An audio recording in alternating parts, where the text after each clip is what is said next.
में हम बात करेंगे ऑर्गेनिक कंपाउंड्स। ठीक है, पहली वीडियो में हमने कार्बन और थोड़ी बेसिक बात करके एलोटोप्स को जाना था, ये सब बातें हमने कर ली थी। ये सेकंड वीडियो होने वाली है इस चैप्टर की, जिसमें हम बात करने वाले हैं, स्टार्ट करने वाले हैं ऑर्गेनिक कंपाउंड। क्या होते हैं ऑर्गेनिक कंपाउंड? बहुत ही मिसकंसेप्शन रहते हैं इस डेफिनेशन के अंदर, उस मिसकंसेप्शन को हम दूर करने की कोशिश करेंगे आज। जरा स्टार्ट करते हैं कि ऑर्गेनिक कंपाउंड एक्चुअल में होते क्या हैं। देखो, मैं जनरल एकदम डेफिनेशन पे जाने से पहले कुछ बात करूंगा जिससे समझ आए कि एक्चुअल में हम क्या पढ़ने वाले हैं। ऑर्गेनिक कंपाउंड्स जैसे मैं बोल रहा हूँ तो क्या पढ़ने वाले हैं, जैसे कि कुछ नाम मैं आपके सामने लेता हूँ, जैसे कि मैं रखता हूँ आपके सामने मीथेन। मतलब क्या इंपॉर्टेंस है इनकी। जैसे हम घर में हमारे सिलेंडर आता है एलपीजी, तो उसमें कौन सी गैस होती है? मीथेन। हमने बात सुनी होगी इथेनॉल, ठीक है, एथेनॉल। ये क्या होता है? एल्कोहल, एल्कोहल होती है ना। और जैसे बात करूँ आपका एसीटोन, एसीटोन, एसीटोन का मतलब जैसे आप वो थिनर जिसको हम बोलते हैं थिनर, थिनर वो एसीटोन। जैसे बात करें आपका यूरिया की, फर्टिलाइजर में यूज होता है, ठीक है। बात करें जितने फर्टिलाइजर मतलब जितने क्या बहुत सारी चीजें सभी ऑर्गेनिक कंपाउंड्स होते हैं, ठीक है। ज्यादातर ऑर्गेनिक कंपाउंड्स ये होते हैं, अल्कोहल हो गया, इथेनॉल हो गया, और देखो और आपका क्लोरोफॉर्म हो गया, ठीक है, क्लोरोफॉर्म हो गया। एक दो एग्जांपल और देखता हूं मैं, जैसे आपका कई चीजें हैं, जैसे आपका विनेगर हो गया। विनेगर सुना है ना सबने? सिरका, विनेगर जिसको हम ऑर्गेनिक कंपाउंड, ऑर्गेनिक केमिस्ट्री में आते हैं तो इसी को बोलने लगते हैं एसिटिक एसिड। ये बात तो मैं एसिड बेस में भी फॉर्मूला सीखा था इसका, एसिटिक एसिड तो विनेगर का। तो ये सभी के सभी ऑर्गेनिक कंपाउंड्स हैं, सभी कार्बन से बने। अब मैं आपसे क्वेश्चन पूछना चाहता हूं, क्या सभी कार्बन से बने हुए कंपाउंड्स को ऑर्गेनिक कंपाउंड बोलते हैं? अगर हम बुक में जाते हैं तो बुक में हमें जनरली देखने को मिल जाता है the compounds of carbon, the compounds of carbon. भाई कार्बन के जो कंपाउंड होते हैं are known as organic compound. ये बात हमें देखने को मिलती है कई जगह, are known as organic compound. इस डेफिनेशन को थोड़ा हम देखते हैं, क्या कमी है डेफिनेशन में। देखो भाई, जो कंपाउंड होते हैं ना और कार्बन के, उनको हम ऑर्गेनिक कंपाउंड बोलते हैं। थोड़ी सी कमी है। ऑर्गेनिक कंपाउंड देखो, जो कंपाउंड होते हैं कार्बन के, उनको हम बोलते हैं carbon compound.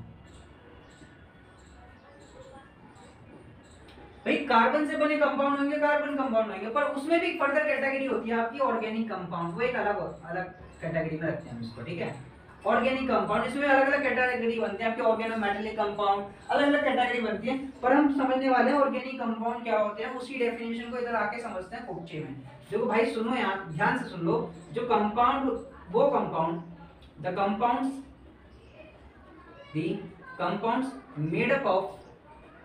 Made up of carbon and hydrogen as the main element.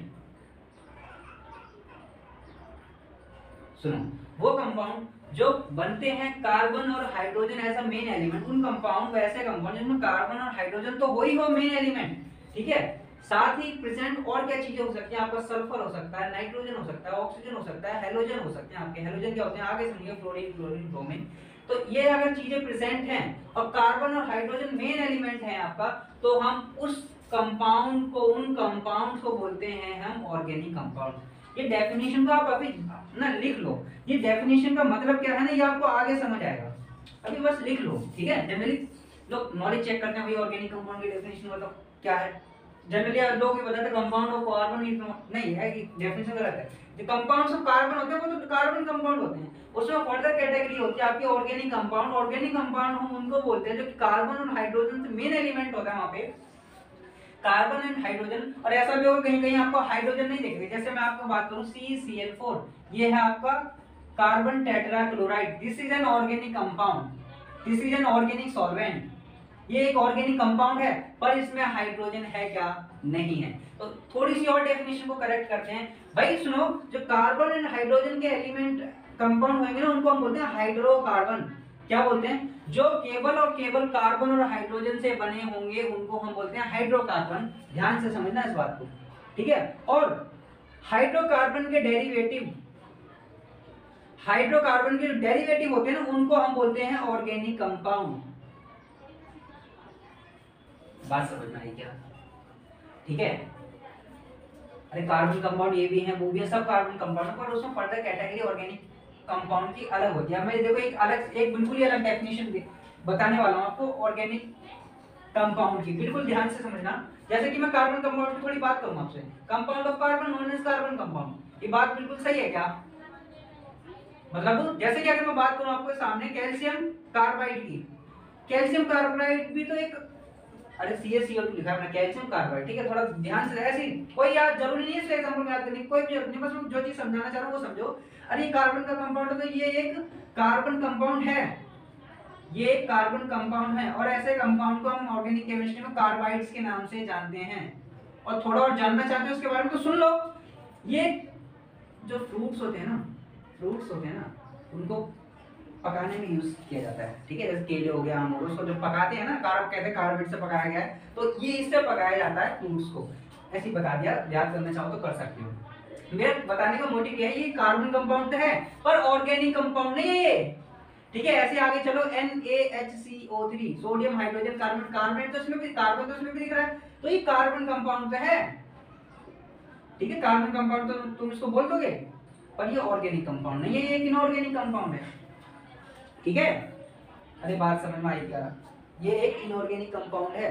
जैसे आपके ऑक्साइड्स ऑफ कार्बन की बात करूं, oxides of carbon, oxides of carbon मतलब कार्बन होगा ऑक्सीजन होगा, कार्बन होगा ऑक्सीजन होगा, ये कार्बन मोनोऑक्साइड, ये कार्बन डाइऑक्साइड, ये कार्बोनेट, ठीक है, ये सभी के सभी कार्बन कंपाउंड्स है, but they are not organic compound.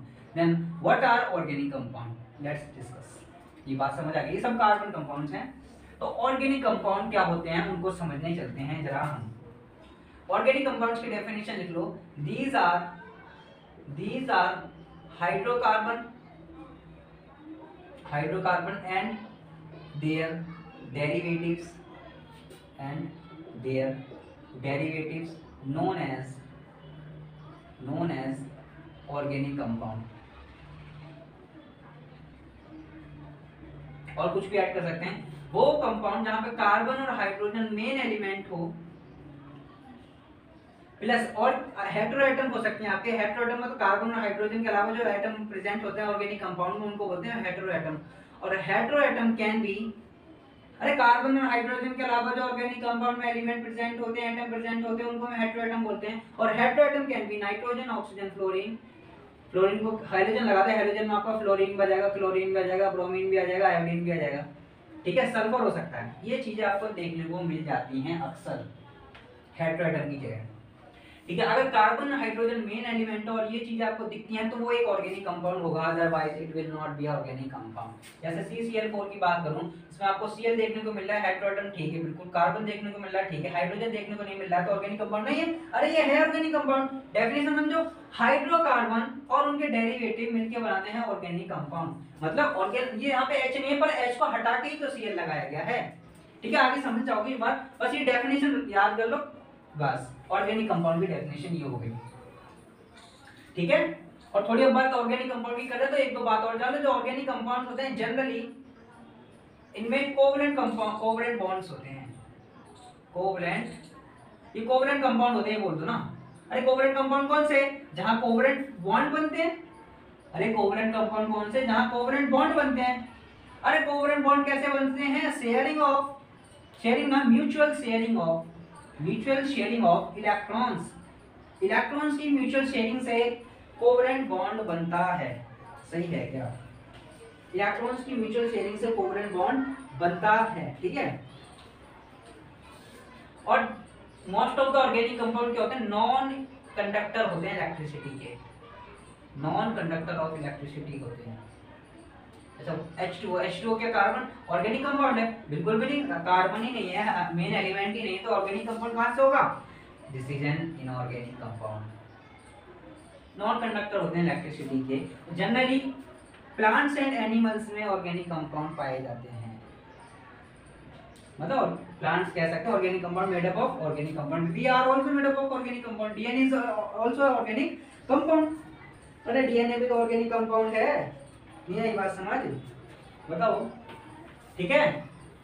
अरे बात समझ आ गई क्या? जैसे आपका मीथेन गैस है, एथेन गैस है, इथेनॉल है, अल्कोहल है, एसीटोन है, थिनर है, विनेगर है, और क्या बात की जाए, ठीक है। और आपका पेट्रोल है, लो पेट्रोल की बात करो, अभी मैं एल्केन की बात करूंगा, पूरी पेट्रोल की बात होगी, अल्कोहल है, डीजल है, आपका कौन सी सीएनजी गैस है, सभी के सभी ऑर्गेनिक कंपाउंड है ये।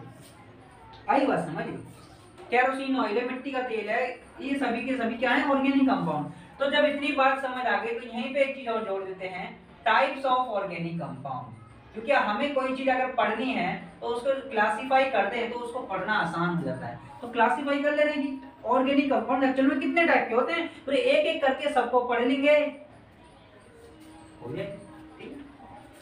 तो भैया टाइप्स ऑफ ऑर्गेनिक कंपाउंड में सबसे ऊपर कैटेगरी आती है हाइड्रोकार्बन की, सब में सिंपलेस्ट हाइड्रोकार्बन, क्योंकि हाइड्रोकार्बन सब में सिंपलेस्ट। फिर आते हैं आपके हेलो एल्केन्स, मैंने बोला था ना हाइड्रोकार्बन और उनके डेरिवेटिव ऑर्गेनिक कंपाउंड बनाते हैं, तो ये तो हाइड्रोकार्बन। अब इन सब के डेरिवेटिव नीचे आ जाएंगे, वो भी तो ऑर्गेनिक कंपाउंड है भाई, एल्के हेलो एल्केन्स, ठीक है बिल्कुल। अब हेलो एल्केन्स के बाद आप क्या और क्या, एल्डिहाइड्स, एल्डिहाइड्स के बाद आप लगा लो अल्कोहल, अल्कोहल के बाद लगा लो कीटोन, कीटोन्स, कीटोन्स के बाद लगा लो आप carboxylic acid, carboxylic acid, carboxylic acid को हम ऑर्गेनिक एसिड्स के नाम से भी जानते हैं, 1 2 3 4 5।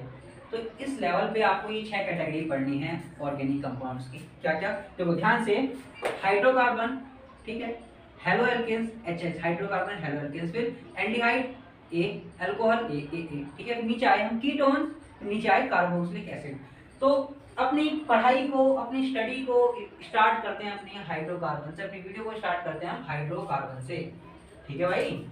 चलते हैं हाइड्रोकार्बन की तरफ, समझते हैं क्या इसकी कहानी है। चलो आगे चलते हैं हाइड्रोकार्बन। तो मैं दोबारा से, जब मैं हाइड्रोकार्बन पे आ गया हूँ तो इसकी डेफिनेशन को दोबारा आपके कान में डालूंगा कि जो कंपाउंड होंगे, the compounds of carbon and hydrogen, अरे हाइड्रो से H, कार्बन से C, जो कंपाउंड होंगे कार्बन एंड हाइड्रोजन के, उनको हम बोलते हैं हाइड्रोकार्बन। अरे मैं बात को ध्यान से सुनना, उन कंपाउंड्स में केवल कार्बन होगा और केवल हाइड्रोजन होगा, उनको हम हाइड्रोकार्बन बोलते हैं। कार्बन और हाइड्रोजन के अलावा कुछ भी नहीं दिखेगा। अगर कार्बन और हाइड्रोजन के अलावा है कोई और आ जाता तो वो बन जाएगा इनका डेरिवेटिव। चलो सही होगा। अभी कंपाउंड होते हैं कार्बन एंड हाइड्रोजन को, उनको हाइड्रोकार्बन बोलते हैं। ये फर्दर 3 कैटेगरी में काटे गए हैं, बांटे गए हैं। एक होती है कैटेगरी एल्केन की, एक होती है कैटेगरी एल्कीन की, और तीसरी कैटेगरी होती है आपकी एल्काइन की। अरे क्या बोला मैंने, ये फर्दर 3 कैटेगरी में काटे गए हैं, बांटे गए हैं, alkane, alkene, alkyne, alkane, alkene, alkyne. अभी मेरी बात को ध्यान से समझ लो, एन का मतलब समझो सिंगल बॉन्ड, पीछे पढ़ के आए हैं हम ये सिंगल बॉन्ड डबल बॉन्ड। इन का मतलब समझो, तुम समझो, अभी समझा तो मैं दूंगा, अभी समझ जाओ खुद से। ये होता है डबल बॉन्ड, सिंगल बॉन्ड को एक लाइन से दिखाते हैं, इन का मतलब समझो डबल बॉन्ड,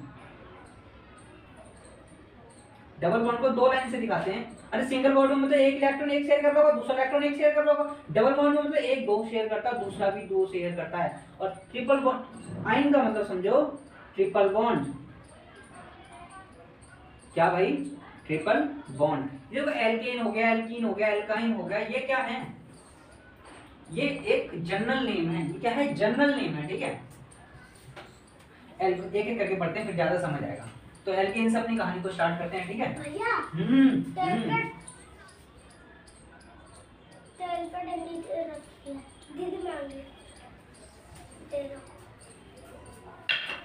एल्केन को समझते हैं हम।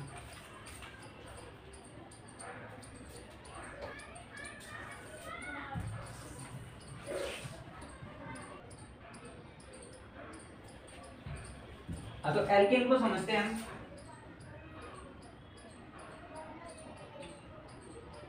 देखो एल्केन्स का मतलब समझो,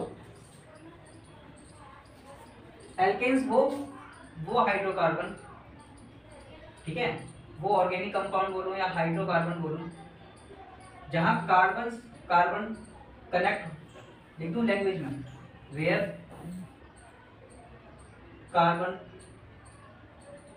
and carbon connected by single bond, मतलब कार्बन और कार्बन कनेक्ट होते हैं सिंगल बॉन्ड से, उनको हम एल्केन्स बोलते हैं। अगर कोई फॉर्मूला में कार्बन कार्बन कार्बन कार्बन से कनेक्ट है, कार्बन कार्बन से कनेक्ट और सिंगल बॉन्ड के थ्रू वो कनेक्ट हैं, तो हम बोलेंगे वो एल्केन कैटेगरी का एक ऑर्गेनिक कंपाउंड है। फॉर एग्जांपल मैं बात करूं इथेन की, इथेन का जो फॉर्मूला होता है ना, इथेन का जो फॉर्मूला होता है ना, वो होता है ये, कुछ ऐसा दिखता है।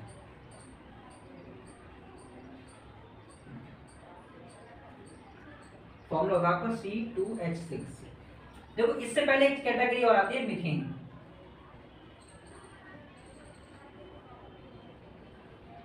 चार सिंगल बॉन्ड दिखा रहा हूं मैं, ये इसको बोलते हैं मीथेन। और देखो डेफिनेशन पे जाओगे तो मीथेन को देखोगे तो कहोगे यहाँ तो कार्बन से कार्बन कनेक्ट ही नहीं है ना, तो भैया ये भी कह सकते हो ये भी है एल्केन ही, पर डेफिनेशन आगे सपोर्ट करती है, इसके लिए सपोर्ट नहीं करती है ऐसा कह दो, पर सिंगल बॉन्ड से प्रेजेंट है, कार्बन से हाइड्रोजन का सिंगल बॉन्ड है। ठीक है, ये बात समझ सकते हो क्या?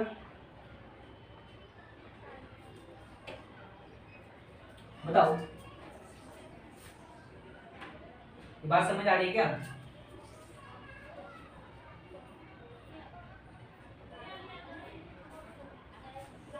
अरे एल्केन हम उनको बोलते हैं, alkane are those compounds in which carbon are connected by single bond only, केवल और केवल सिंगल बॉन्ड से कनेक्ट होते हैं। ठीक है, केवल और केवल सिंगल बॉन्ड से कनेक्ट होते हैं। ठीक है, अगर देखो ये मीथेन लिख दिया मैंने, ये मीथेन लिख दिया, ये इथेन लिख दिया, अभी बात समझ नहीं आ रही कि ये मीथेन क्या है, थोड़ा इधर आ जाओ। देखो नंबर यहाँ पे थोड़ा नाम इनको समझने के लिए थोड़ा एक बात जाननी पड़ेगी आपको, नंबर ऑफ कार्बन की। मेरी बात सुना, अगर नंबर ऑफ कार्बन 1 है तो उसको हम जो प्रीफिक्स यूज करते हैं ना, प्रीफिक्स, अरे प्रीफिक्स क्या जो शब्द के पहले लगाते हैं, सफिक्स क्या जो शब्द के बाद में लगाते हैं। ठीक है, अगर नंबर ऑफ कार्बन 1 लिखते हैं तो हम यूज करते हैं मिथ, अगर नंबर ऑफ कार्बन 2 लिखते हैं तो हम यूज करते हैं इथ, अगर नंबर ऑफ कार्बन 3 दिखाई देते हैं तो हम यूज करते हैं प्रो। ठीक है, और नंबर ऑफ कार्बन अगर 4 दिखाई देते हैं तो हम यूज करते हैं ब्यूट, नंबर ऑफ कार्बन 5 दिखाई देते हैं तो हम यूज करते हैं पेंट, नंबर ऑफ कार्बन 6 दिखाई देते हैं तो हम यूज करते हैं हेक्स, नंबर ऑफ कार्बन 7 दिखाई दे तो हम यूज करते हैं हेप्ट, नंबर ऑफ कार्बन 8 दिखाई दे तो हम यूज करते हैं ऑक्ट, नंबर ऑफ कार्बन 9 दिखाई दे तो हम यूज करते हैं नॉन, नंबर ऑफ कार्बन 10 दिखाई दे तो हम यूज करते हैं डेक। क्या सभी याद करने की जरूरत है? नहीं, अरे 10 तक 5-6 याद कर लो, काम हो जाएगा, बाकी प्रैक्टिस करोगे ना तो अपने आप ही क्लियर हो जाएगा। एक कार्बन है तो मिथ, 2 कार्बन है तो 3 कार्बन है तो प्रोप, 4 कार्बन है तो ब्यूट, 5 कार्बन है तो पेंट, 6 कार्बन है तो हेक्स, 7 कार्बन है तो हेप्ट, 8 कार्बन है तो ऑक्ट, 9 कार्बन है तो नॉन और 10 कार्बन है तो डेक। ये बात समझ आ जाती है? ठीक है, और सुनो, मैं इसको मीथेन क्यों बोल रहा हूँ? मीथेन में इसको इसलिए बोल रहा हूँ क्योंकि कार्बन नंबर है 1 तो आया मिथ, और एन इसलिए बोल दिया क्योंकि सब में सिंगल बॉन्ड है। इधर आ जाओ, मैं इसको इथेन क्यों बोल रहा हूँ क्योंकि कार्बन नंबर है 2 2 ही कार्बन है तो इथ आ गया। अरे एन क्यों आया? एन इसलिए आया क्योंकि carbon to carbon single bond present है। इधर आ जाओ, तीसरा मीथेन, इथेन, फिर इसके बाद आता है आपका प्रोपेन। अरे प्रोपेन तो अब तो खुद ही स्ट्रक्चर बना सकते हो। प्रोप को मतलब कार्बन नंबर 3 और एन का मतलब सभी सिंगल बॉन्ड से कनेक्ट होंगे तो 3 कार्बन बना दो, 1 2 तीनों को कनेक्ट कर दिया। अब जो बची हुई वैलेंसी उनको हाइड्रोजन से पूरी कर दो। देखो एक बना लिया तो कितनी वैलेंसी बची? 1 2 3 1 2 3। कार्बन 4 बॉन्ड बनाता है, बात ध्यान रखना। इसके 2 हैं, 1 और 1 2 तो 2 लगाओ उसमें, और इसका 1 ही है तो 3 लगाओ उसमें। ठीक है, तो ये एल्केन्स में जो आते हैं ना, एल्केन्स जनरल नेम है, एल्केन्स जनरल नेम है, उसके अंदर जो कंपाउंड ऑर्गेनिक कंपाउंड आते हैं वो ये हैं हाइड्रोकार्बन, मीथेन, इथेन, प्रोपेन, और ऐसे ही सीरीज चलती रहेगी, butane, pentane, hexane, heptane, octane, nonane, decane. ठीक है, क्या करना? नंबर ऑफ कार्बन से आ रहा है प्रीफिक्स और टाइप ऑफ बॉन्ड से आ रहा है सिंगल बॉन्ड है तो ane ane ane ane ane. इस तरीके से ही कहानी चल रही है। ठीक है, ये बात समझ आ गई क्या? देखो अगर मैं मीथेन का फॉर्मूला लिखूं, मॉलिक्यूलर फॉर्मूला, मीथेन फॉर्मूला होता है CH4। अगर इथेन का फॉर्मूला लिखूं, मॉलिक्यूलर फॉर्मूला तो होता है C2H6। अगर प्रोपेन का फॉर्मूला लिखूं तो फॉर्मूला बनता है आपका C3H8। अगर ब्यूटेन का फॉर्मूला लिखूं तो फॉर्मूला बनता है आपका C4H10। जैसे देखो मैं कैसे लिख रहा हूँ, जैसे ब्यूटेन का लिखूं, ब्यूटेन का मतलब ब्यूट का मतलब 4 कार्बन 1 2 3 4, एन का मतलब सभी सिंगल बॉन्ड लगा दिया, बचे वैलेंसी को लिख दो, hydrogen hydrogen hydrogen hydrogen hydrogen hydrogen hydrogen hydrogen hydrogen hydrogen गिन लो। 1 2 3 4 कार्बन लगा दिए 4, 1 2 3 4 5 6 7 8 9 10, हाइड्रोजन लगा दिए 10, मॉलिक्यूलर फॉर्मूला तैयार है। कोई मेरे से कह दे कि भाई हेक्सेन का मॉलिक्यूलर फॉर्मूला लिखिए, कि भाई डेकेन का मॉलिक्यूलर फॉर्मूला लिखिए, तो कैसे लिखेंगे? अरे डेक का मतलब 10 कार्बन, तो 10 कार्बन को लगाएंगे फिर सबका हाइड्रोजन लगाएंगे फिर गिन लेंगे ऐसे? अरे नहीं, ऐसे बिल्कुल भी नहीं करेंगे। अब देखो क्या करेंगे, तो एल्केन्स का जनरल फॉर्मूला होता है CnH2n+2, CnH2n+2। इसको समझेंगे बाद में, पहले देखो यहाँ से आया फॉर्मूला, हमने हमने इनको देखा और ऑब्जर्व करा। ऑब्जर्व ये करा कि इसमें नंबर ऑफ कार्बन 1 है, हाइड्रोजन कितने 4 हैं, अच्छा। इसमें नंबर ऑफ कार्बन 2 है, हाइड्रोजन कितने 6 हैं। इसमें नंबर ऑफ कार्बन 3 है, हाइड्रोजन कितने हैं 8 है। इसमें नंबर ऑफ कार्बन कितने 4 है, हाइड्रोजन कितने हैं 10 है।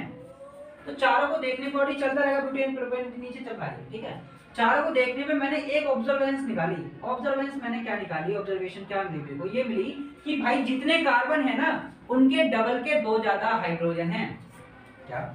जितने कार्बन हैं उनके डबल के 2 ज्यादा हाइड्रोजन हैं। 1 का डबल 2, 2 में 2 + 4, 2 का डबल 4, 4 में 2 + 6, 3 का डबल 6, 6 में 2 + 8, 4 का डबल 8, अरे 4 का डबल 8, 8 में 2 + 10। तो मैंने ऑब्जर्वेशन निकाली कि भाई एल्केन्स में हो क्या रहा है कि भाई जितने कार्बन है ना उसके डबल के 2 ज्यादा हाइड्रोजन हैं। अरे उसके डबल के 2 ज्यादा हाइड्रोजन है, तो यहाँ से मैं जनरल फॉर्मूला बना सकता हूँ Cn, मतलब जितने नंबर ऑफ कार्बन है H2n+2 उसके डबल का 2 ज्यादा हाइड्रोजन, CnH2n+2। अब मैं इसको वेरीफाई करा के देखता हूँ फॉर्मूला क्या सही है क्या। तो देखो मैं एक एग्जांपल उठाता हूँ आपका मीथेन का, CH4 उठाया मैंने उठाया CH4, ठीक है। अब CH4 का मतलब ये कार्बन कितने 1, हाइड्रोजन कितने 4। अरे फॉर्मूला में डाल के देखो, n की वैल्यू कितनी यहाँ पे, नंबर ऑफ कार्बन कितने 1, हाइड्रोजन नंबर ऑफ कार्बन कितने 1 है, तो यहाँ पे 2, नंबर ऑफ कार्बन कितने 1 है +2, तो कार्बन 1 H2 जा 2 + 2, तो C1H4 आ गया ना। ऐसे ही हम किसी का भी बता सकते हैं, जैसे कि इथेन, जैसे पेंटेन, थोड़ा बड़ा सा मॉलिक्यूल। पेंटेन का हमें क्या बताना है, पेंटेन का हमें क्या बताना है भाई, हमें क्या बताना है, हमें मॉलिक्यूलर फॉर्मूला बताना है। तो हम क्या करेंगे, पेंट से समझ आ रहा है नंबर ऑफ कार्बन की वैल्यू, n की वैल्यू 5 है। अरे n की वैल्यू 5 है तो हाइड्रोजन की वैल्यू मैं 100 में से नहीं निकाल सकता क्या। n की वैल्यू जब 5 होगी तो हाइड्रोजन डबल के 2 ज्यादा होंगे, मतलब हाइड्रोजन कितने होंगे 2n+2 होंगे, मतलब 2 × 5 + 2 होंगे, मतलब 10+2 होंगे, मतलब 12 होंगे। कार्बन 5 तो हाइड्रोजन 12 होंगे। This is the molecular formula of the pentane. In this way we can understand alkane. तो भैया क्या सीखा, अरे एल्केन उन कंपाउंड्स को बोलते हैं, उन ऑर्गेनिक कंपाउंड्स को बोलते हैं जो कार्बन और हाइड्रोजन से बने होते हैं। Carbon to carbon single bond होता है, बस carbon to carbon single bond ही प्रेजेंट होगा, ओनली सिंगल बॉन्ड, ठीक है। चाहे चेन कितनी बड़ी हो जाए पर कार्बन टू कार्बन अगर सिंगल बॉन्ड ही है सब जगह तो वो एल्केन की कैटेगरी में होगा बिल्कुल 100% होगा। और सुनो, एल्केन को ही हम सैचुरेटेड, चलो आगे लिखता हूं। फिर हमने जनरल फॉर्मूला समझ लिया इसका, हमने फॉर्मूला देख लिया, ठीक है। और सुनो, हाइड्रोकार्बन को फर्दर 2 कैटेगरी में बांट सकते थे। एक होता है सैचुरेटेड हाइड्रोकार्बन, HC से लिख दिया, एक होता है अनसैचुरेटेड हाइड्रोकार्बन। अरे सैचुरेटेड हाइड्रोकार्बन के अंदर हम पढ़ते हैं एल्कीन को, और अनसैचुरेटेड हाइड्रोकार्बन के अंदर फर्दर 2 कैटेगरी, एल्कीन और एल्काइन।